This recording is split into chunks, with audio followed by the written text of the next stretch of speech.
Hello everyone, कैसे हैं आप सब। मेरा नाम वैभव कौशिक है और आप सभी जुड़ चुके हैं संस्कृति IAS के यूट्यूब प्लेटफॉर्म पर। एक पोर्ट जो कि भारत के लिए बहुत ज़्यादा अहम, उसका नाम है चाबहार पोर्ट।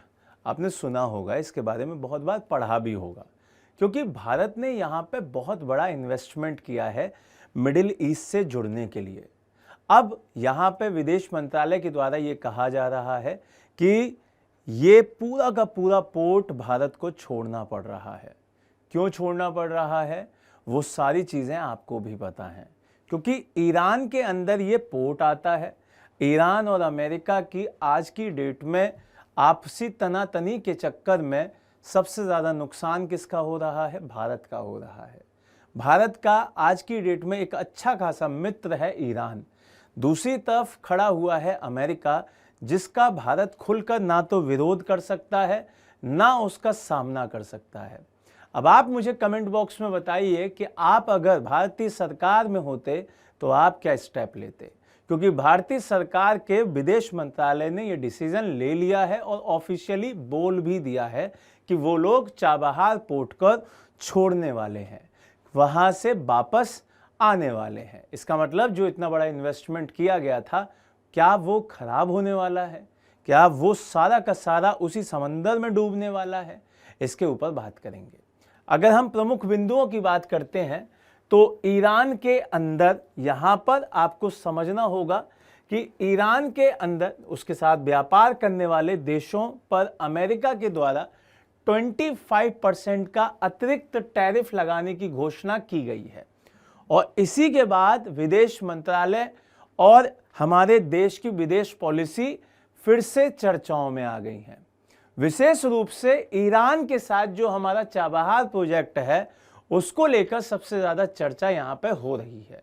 यह मामला हमारे भारत की रणनीतिक स्वायत्तता, बहुध्रुवीय विदेश नीति और आर्थिक सुरक्षा के हितों से भी जोड़ा जा रहा है।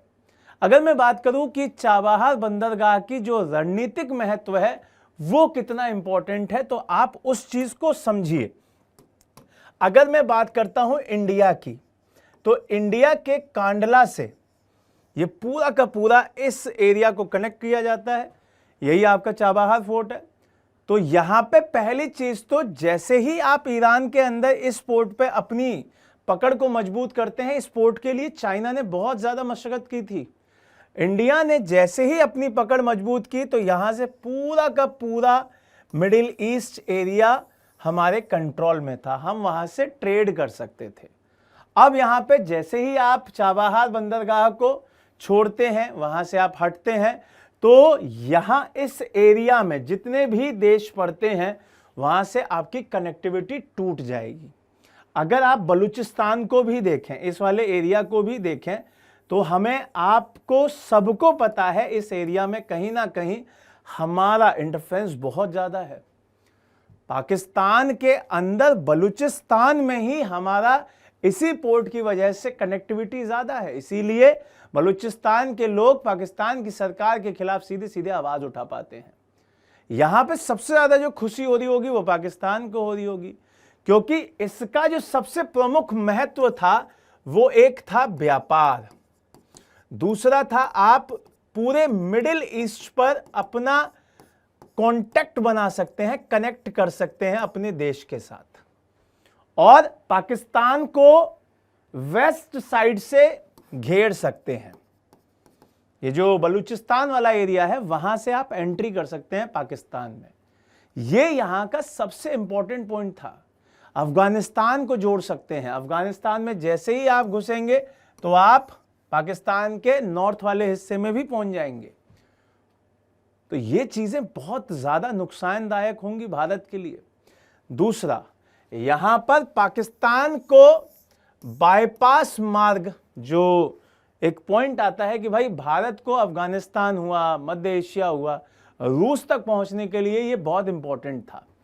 अब यहां जैसे ही ये बंद हुआ तो पाकिस्तान दोबारा से पावर में आ जाएगा। जो हमने खुद को आत्मनिर्भर बनाया था, पाकिस्तान पर निर्भरता हमारी समाप्त हुई थी, अब दोबारा से हमारे लिए वही परेशानियां आ जाएंगी। दूसरी बात आती है आपका international north south transport corridor. इसके लिए इंडिया ने बहुत ज़्यादा मशक्कत की है भाई, इसके लिए इंडिया ने बहुत प्रयास किया है। अब यहाँ पे भी ताला लगते हुए दिखाई दे रहा है। 7,200 किलोमीटर का लंबा मल्टी मॉडल कॉरिडोर है ये, जिसमें भारत हुआ, ईरान हुआ, रूस हुआ और यूरोप के कई सारे देश, इनका एक मार्ग है। ये भी फेल होता हुआ दिखाई दे रहा है। तीसरा पॉइंट कि चीन के ग्वादर पोर्ट का रणनीतिक जवाब था ये, क्योंकि आपको पता है पाकिस्तान के अंदर ग्वादर पोर्ट चाइना ने ले रखा है और हमने ईरान के अंदर चाबहार ले रखा था, जिससे दोनों बराबर एक दूसरे के खड़े दिखाई देते थे। लेकिन अब हम यहां पर भी नीचे आते हुए दिखाई दे रहे हैं। चौथा पॉइंट, क्षेत्रीय कनेक्टिविटी हमारी खत्म हो जाएगी। हम पूरे विश्व के साथ कनेक्टिविटी अब नहीं कर पाएंगे और यह चीज हमारे लिए बहुत मुश्किल पैदा करेगी। अब यहां से सेंट्रल एशिया से भी कनेक्टिविटी देता था हमारा कौन, हमारा चाबहार पोर्ट। अब चाबहार पोर्ट खत्म, ग्वादर पोर्ट पे चाइना खड़ा है।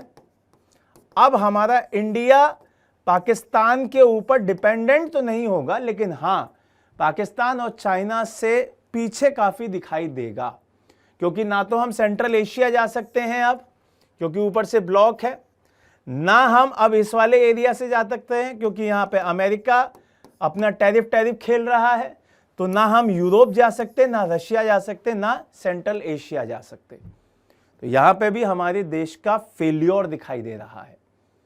अब भारत ईरान व्यापार की स्थिति देख लेते हैं, थोड़ा सा उस पर भी नजर डाल लेते हैं। यहां पर जो टोटल हमारा व्यापार है, द्विपक्षीय व्यापार 2024 का लगभग 1.6 अरब डॉलर था, और जो भारत के कुल व्यापार का हिस्सा दिखाई देता है वो 0.15 था। अब यहां पे जैसे ही अमेरिकी प्रतिबंध दिखाई दिए तो ये चीजें बदल जाएंगी, ये समीकरण बदल जाएंगे। यहां पे अमेरिकी सरकार दबाव बना रही है और उन सभी देशों पे बना रही है, सिर्फ हमारे देश पे नहीं है, ये उन सभी देशों पे है जो ईरान के साथ यहां पे किसी भी तरीके का ट्रेड कर रहे हैं। आपको पता ही होगा कि 8वां बेड़ा ईरान के खिलाफ साउथ चाइना सी से शिफ्ट कर दिया गया है। यहां पे बहुत सारे क्रूज मिसाइल्स यहां तैनात कर दिए गए हैं ईरान के खिलाफ। तो ये सीधे सीधे युद्ध की एक स्टार्टिंग मान लीजिए, जिसमें नुकसान भारत का हो रहा है। अब यहां से बहुत सारी आलोचनाएं और बहस सामने आती हैं, जैसे कि सबसे पहली पॉइंट आती है कि रणनीतिक आत्मसमर्पण का आरोप। 2019 में भारत ने अमेरिकी दबाव में ईरान से तेल खरीद बंद कर दी थी। मतलब हम किसी ऐसे देश के दबाव में हैं जो शक्तिशाली है। इसीलिए मैंने कल भी एक लाइन बोली थी कि हम शक्ति का केंद्र क्यों नहीं बन रहे हैं, हम दूसरे के ऊपर डिपेंडेंट क्यों हो रहे हैं। अगर हम अमेरिका के बराबर पावरफुल होते तो हम अमेरिका के इन सभी टैरिफ वाले खेल को जवाब दे पाते, जैसे चाइना ने दिया है। आज ही मैं एक आर्टिकल पढ़ रहा था जिसमें चाइना और भारत एक साथ आज़ादी के नए नए कदम लेके चल रहा था, और चाइना आज की डेट में कितना आगे है और भारत आज भी छोटे छोटे काम कर कर ही खुश है, मस्त। तो वो चीज़ें भारत की कमज़ोर करती हैं, हमें कमज़ोर करती हैं और दूसरे कामों को भी कमज़ोर करती हैं। यहाँ पे कई बड़े बड़े नेता अपने अपने दृष्टिकोण रख रहे हैं, चीज़ें बता रहे हैं, यथार्थवादी दृष्टिकोण भी क्या होते हैं ये भी बता रहे हैं कि भाई साहब अमेरिका के प्रतिबंधों की अनदेखा करना व्यवहारिक नहीं है, और ये सही भी है, आप उसको अनदेखा नहीं कर सकते हैं, ये मजबूरी है, भारत की आज की डेट में मजबूरी है। तो ये सारी चीज़ें हमें समझनी होंगी कि भाई जो ये लोग अपने विचार दे रहे हैं वो कहीं ना कहीं सही हैं, कहीं ना कहीं वो बिल्कुल सही कह रहे हैं। अब भारत के सामने विकल्प क्या है वो थोड़ा सा समझ लेते हैं कि क्या भारत के सामने कोई विकल्प है। तो विकल्प नंबर पहला कि अमेरिका के साथ समन्वय बना के रखे, जो वो कह रहा है चुपचाप वही करता रहे।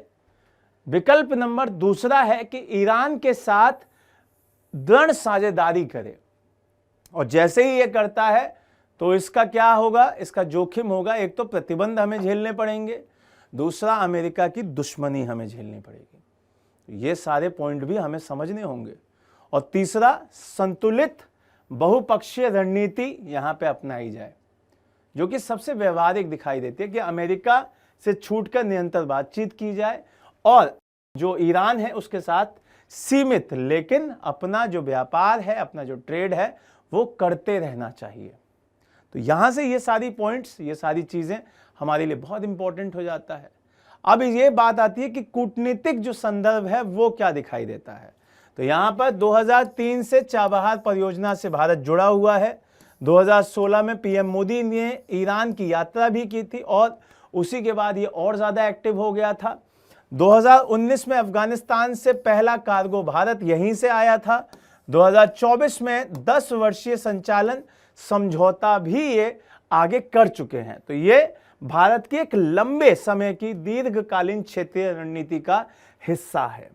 ये आपको समझना होगा, ये सारी चीजें आपको ध्यान में रखनी होंगी कि भाई साहब इंडिया इस तरीके की अगर बातें कर रहा है और अब जो ये पॉइंट्स उठाए हैं तो वो कितने इंपॉर्टेंट हो जाते हैं। यहां पर एक पॉइंट और है कि भारत को चाहिए कि वो क्या करे। एक तो कूटनीतिक संतुलन बनाए, सबसे इंपॉर्टेंट। दूसरा, आर्थिक निर्भरता दूसरे देशों पे इसे कम करनी होगी। वैकल्पिक व्यापार के मार्ग और हमें प्रमोट करने होंगे, बढ़ाने होंगे। और तीसरे के बाद चौथा, बहुध्रुवीय नीति को और व्यवहारिक करना होगा, इसको बढ़ाना होगा। यही वो मार्ग हैं जिससे कि हम विश्व में एक बढ़िया, एक मजबूत देश बनके सबके सामने आ सकते हैं। अब मुझे आप कमेंट बॉक्स में बताइएगा कि भारत जो ये छोड़ रहा है, ये पूरा का पूरा कंट्रोल जो छोड़ रहा है, क्या वो भारत के लिए सही है? भारत ने जो पैसा लगाया है वो अब डूबता हुआ दिखाई दे रहा है, या भारत को ईरान के साथ खड़े होकर अमेरिका का डट कर सामना करना चाहिए, उसे युद्ध में चुनौती देनी चाहिए? कमेंट बॉक्स में बताइएगा। आप सभी के लिए कमेंट बॉक्स खुला हुआ है, अपने विचार, अपनी राय सब कुछ वहां पर लिख सकते हैं। नए टॉपिक के साथ दोबारा मिलेंगे, तब तक के लिए थैंक यू सो मच। नए टॉपिक में कुछ और पढ़ेंगे, तब तक के लिए मुस्कुराते रहिए। जय हिंद, जय भारत।